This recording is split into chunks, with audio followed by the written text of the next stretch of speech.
kumakausap sa'yo, na sa'yo lang nagre-respeto, pero sa mga simpleng ordinaryong mamamayan na kanyang unang mandato ay wala siyang karespe-respeto. Please play the video. About sa digging na yan, allegation ni Atty. Torion yan, let him prove that. Wala akong sinasabi muna dyan sa mga bagay na yan, sapagkat yan ay allegation nila. Let them prove it. Kaya yan ang gusto nila, di sige, let them prove it also. Pero may photos and videos din. Ilabas nila yung nagbigay ng photo at pakita niya rin ang, alam niya ang batas, paano dyan. Ilabas niya yung taong nagbigay at bigyan niya rin ng sworn statement. Kasi kaya kong gawin yan sa loob ng Photoshop. To go back to school, but they cannot because the basement of their school is being used as treasure hunting. So, sir, my plea, General Torre, please, sir, listen to the children. If you will not listen to religious leaders or to lawyers, listen to the plea of children. Please, sir, get out of JMC so that at least they can already study peacefully. Let them remain zones of peace. Thank you, Senator. Thank you. No, nakiusap na. May-ari na yan ng property ha. Nakikiusap sa inyo. You are occupying their property. Sila na mismo nakikiusap sa inyo. I don't know what more, sir, please can be that what are other pleas that you want to hear before you act accordingly. Sir, may I But add, please patapusin muna natin si sir, Atty. Torion. may I add something, sir? Yeah. At 1:14 p.m. this afternoon, right after you finished your ocular inspection and when everybody pulled out, the police came back in force. So they are back there, sir, in force. I have pictures here, sir, on my cell phone to prove it. Thank you. Thank you for that information. Mr. Chair, Please yeah, Mr. Chair. Yeah. So the information that Attorney Naina provided you, what does that say, Mr. Chair? No, what the intent of General Torre is to deceive the senators, so that when you went there this morning, the place was so different. Maybe 75% of police were gone. So Prangkahin natin, magprangkahin Yes. dito. Magprangkahin dito. Kung tayo naglulukuhan dito, din Mr. Chair, naglolokohan po. Lukuhan Naglolokohan natin. tayo dito, Gawin Mr. natin Chair. ito. Ganun ang gusto nila. Mr. Chair, pwede ko bang pa-play yung video para makita mo, makilala mo kung sino yung nasa kaharap mo na kumakausap sa'yo. Sa'yo lang nagre-respeto, pero sa mga simpleng ordinaryong mamamayan na kanyang unang mandato ay wala siyang karespe-respeto. Please play the video. About sa digging na yan, allegation ni Atty. Torion yan, let him prove that. Wala akong sinasabi muna dyan sa mga bagay na yan, sapagkat yan ay allegation nila. Let them prove it. Kaya yan ang gusto nila, di sige, let them prove it also. Pero may photos and videos din. Ilabas nila yung nagbigay ng photo at pakita niya rin ang, alam niya ang batas, paano dyan. Ilabas niya yung taong nagbigay at bigyan niya rin ng sworn statement. Kasi kaya kong gawin yan sa loob ng Photoshop. Sa loob ng Dito, Mr. Chair, napakaliwanag ng pag-admit niya sa inyo. Pero sa publiko, wala siyang pakialam, wala siyang respeto sa Pilipino. Pwede siyang magsinungaling ng hayagan. Mr. Chair, just to answer your question, Senator Bongo's question, what is the end game? The end game of the people of KOJC, of which I'm not a member of, but I've come to learn to love them, is the end game of every Filipino. At the end of the day, you just want to go home, you enjoy your family, you just want to worship your God in peace, you just want to sing and dance because they are a group of people that want to sing and dance. But even those simple pleasures have been taken away from them because of this petty tyrant, General Nicolas Torre. Thank you. Si Atty. Torion, para sila na... Your Honor, before I proceed, Your Honor, we have, I do hope General Torre will not deny this. The Proton Elic, Your Honor, is a very powerful equipment. I think this came from abroad, probably the US. I'm not sure, but we did our research. It's from abroad. It can detect the bunker or tunnel underneath. And can you please ask him, Your Honor, because they were using this proton helic, and accordingly, we have credible information that the readings were negative, that there are no, because they conducted the test even before they entered. There were no tunnels and there are no bunkers or tunnels underneath. Can we ask him point blank, Your Honor? Attorney Torion, kahit na hindi natin siya tanungin, klaro man talagang walang existence yan. Kasi kung may existence ng tunnel na yan, after 13 days, nakuha na nila yan. General Torre, you react. Sir, that's part of my presentation. That will be answered in the slides, sir, I assure you, sir. Okay, bilisan natin. Are you willing to forego with your presentation para matapos natin Mr. ito? Chair, excuse me, Mr. Chair. Yeah. Yeah. Did I understand it right that you would cite him for contempt if you caught him lying? Yeah, if he's lying before this committee, He I will just set did. him in contempt. He lied, Mr. Chair. Why? With that video, he said here na he denied it here that there wasn't such a video. Paano niya sinabi? Sinabi niya na wala pong video, wala pong press con na ganon. Hindi siya nag-press con at hindi niya Did you dinenay. say that? Walang, read it walang back. press con na gano'n? Can we ask the record, sir, to Yes, read back please. the transcript? Please. Comsec,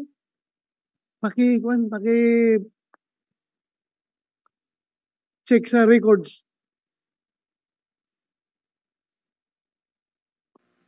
About sa digging na yan, allegation ni Attorney Torion yan, let him prove that. Wala akong sinasabi muna dyan sa mga bagay na yan, sapagkat yan ay allegation nila. Let them prove it. Yan ang gusto nila. Di, sige, let them prove it also. Pero may photos and videos din. Ilabas nila yung nagbigay ng photo at pakita niya rin ang, alam niya ang batas, paano dyan. Ilabas niya yung taong nagbigay at bigyan niya rin ng sworn statement kasi kaya kong gawin yan sa loob ng Photoshop. Will you please respond, General Torre? Why did you lie before the Filipino people that you did not do such digging?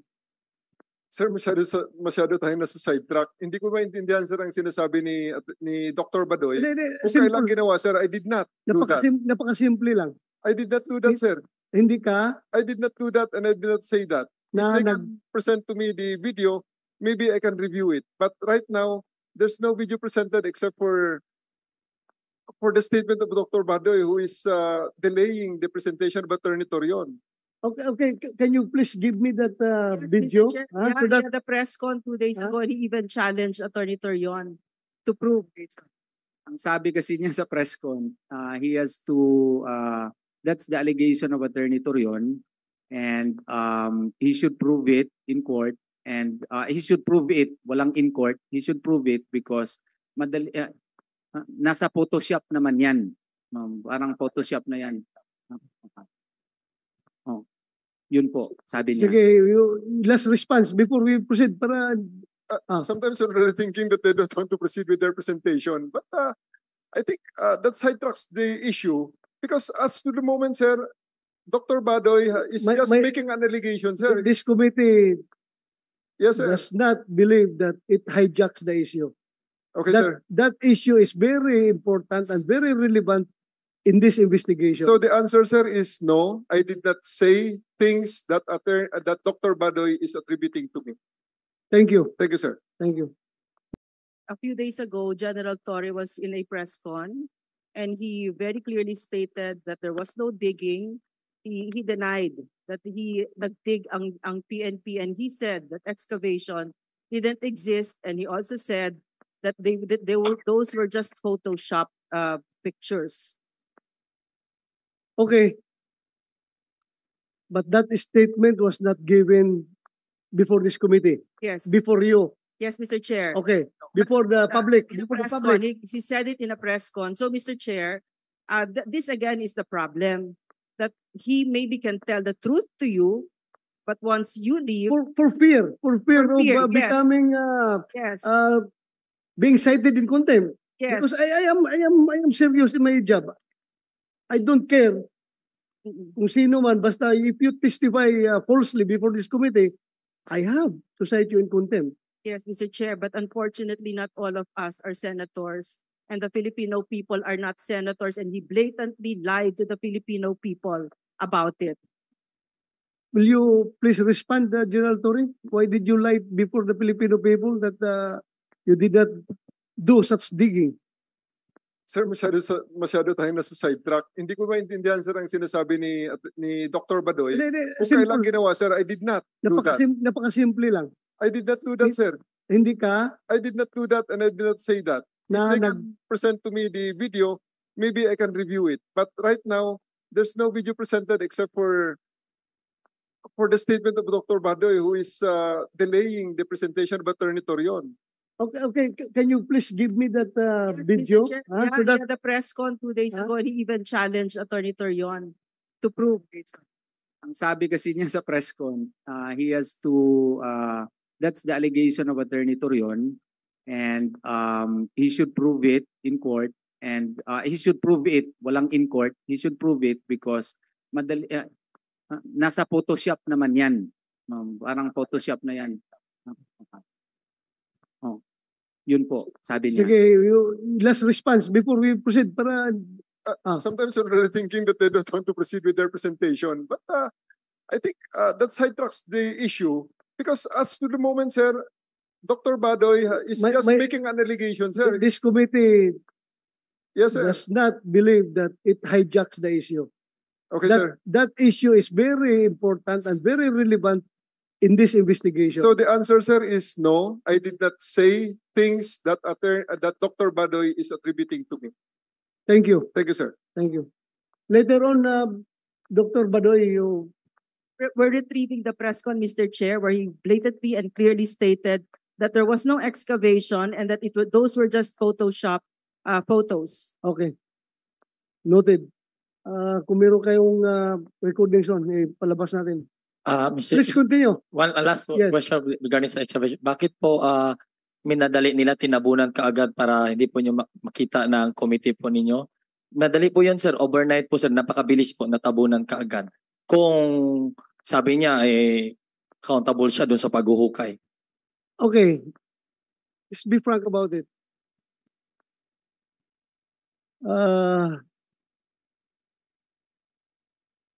Bakit niyo tinabunan kaagad?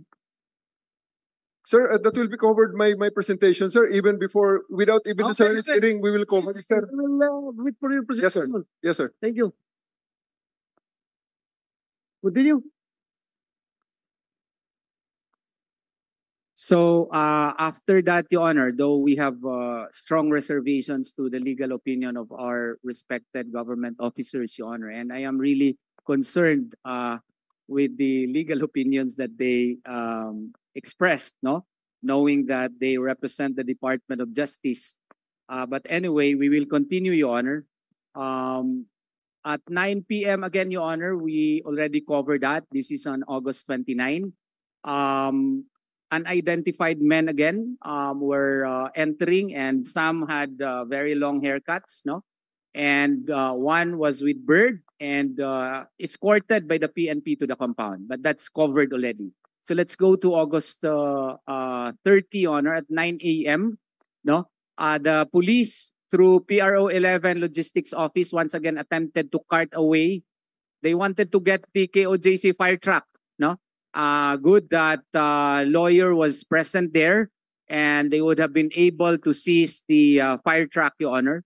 And the respondents here placed their own battery. And then 4:30 p.m., no? September 5 of 2024, yung Senate Secretariat po ay bumisita po sa amin at nag-conduct ng what you call this advance ocular inspection kung saan sila pupunta, pero pati sila ay hindi na pinayagang pumasok sa basement at saka sa cathedral, no? And pumasok sila, nag-attempt nga sa cathedral pero hindi pinayagan. Yan po ang proof na may mga tear gas po sila. Yan po ang pictures po na may mga tear gas sila ang dala-dala, no? Kaya yes, sir. Yun. Paki-stop nga yun, yung video na yun, yung allegedly tear gas. Pakibalik nga yun. Tear gas ang sabi. Yung may canister. Yan. Smoke grenade is different from tear gas. Yan ay smoke grenade. Nakalagay smoke. It's not tear gas. So smoke grenade. So Oo. yan siguro yung I think day 3 ng gabi, marami pong na-injure sa amin at they had to use water kasi masyadong siguro yun kung hindi tear gas yun. Kung yan ay particular na smoke grenade, iba ang tear gas. Pero kung kayo'y nahapdian sa mata nyo, obviously that was tear gas. But at this particular picture does not depict tear gas. It's smoke grenade. Okay, please continue. Continue. Okay. Yan na yung nangyari po kanina. Na nakita po na masyadong according to the findings of the city building official, yung yung was only 1 day old up to 2 day old yung semento po. Less than 1,500 PSI. Yan po, kanina. So na-prove po na tinabunan yan ng mabilisan. Yung tunnel na yan at dito po natin ma-prove na yung sinabi ni General Torre na press con ay hindi po totoo. Meron talagang tunneling operations na ginawa nila at tinabunan. At hindi lang po yan, may mga butas-butas pa. 4 lahat, may 5. 2 doon facing the airport na tinabunan nila. At may 3 ring mga butas dito sa inner portion ng building na tinabunan nila na according to the building official ay less than 2 days old or at most 1 day old po yung sementong ginamit. Yan po ang aming presentation po, Senators. And this would prove the gross violations of human rights being committed by the police. And we hope and pray that the end game here is that they would come to realize that the arrest warrant that they are serving has already been served and there is no more legal ground for them to continue their ongoing searches there because this is no longer an arrest. This is no longer an attempt to serve a warrant of arrest, but actually conversion of a warrant of arrest as a license to violate the constitutional rights of our clients. I agree. Definitely. I agree. So you're finished? I would like to... One thing more, Your Honor. Yeah, go ahead. Pwede bang mag-request na tanggalin nila yung yellow tape around the cathedral? Kaya parang ano kasi yun parang... Around the... Cathedral. May yellow tape sila na... Why? I don't know. Sorry, bakit nilagyan nyo ng yellow tape? We're conducting access, sir, in pursuant to an investigation, sir. No, it is not a crime scene. Is it a crime scene? Bakit you only use that tape? Police line, do not cross. If it is considered a crime scene because you don't want to contaminate the crime scene with unauthorized people coming in and out of that scene. Pero as we speak, is that a crime scene? Okay, sir, we submit to your directive, sir. No, I'm not directing you. I'm just questioning you. But I encourage you to remove that. Yes, sir. We'll Huh? comply, sir. Please, Yes, sir. do it. Thank you. Tatanggalin na daw nila.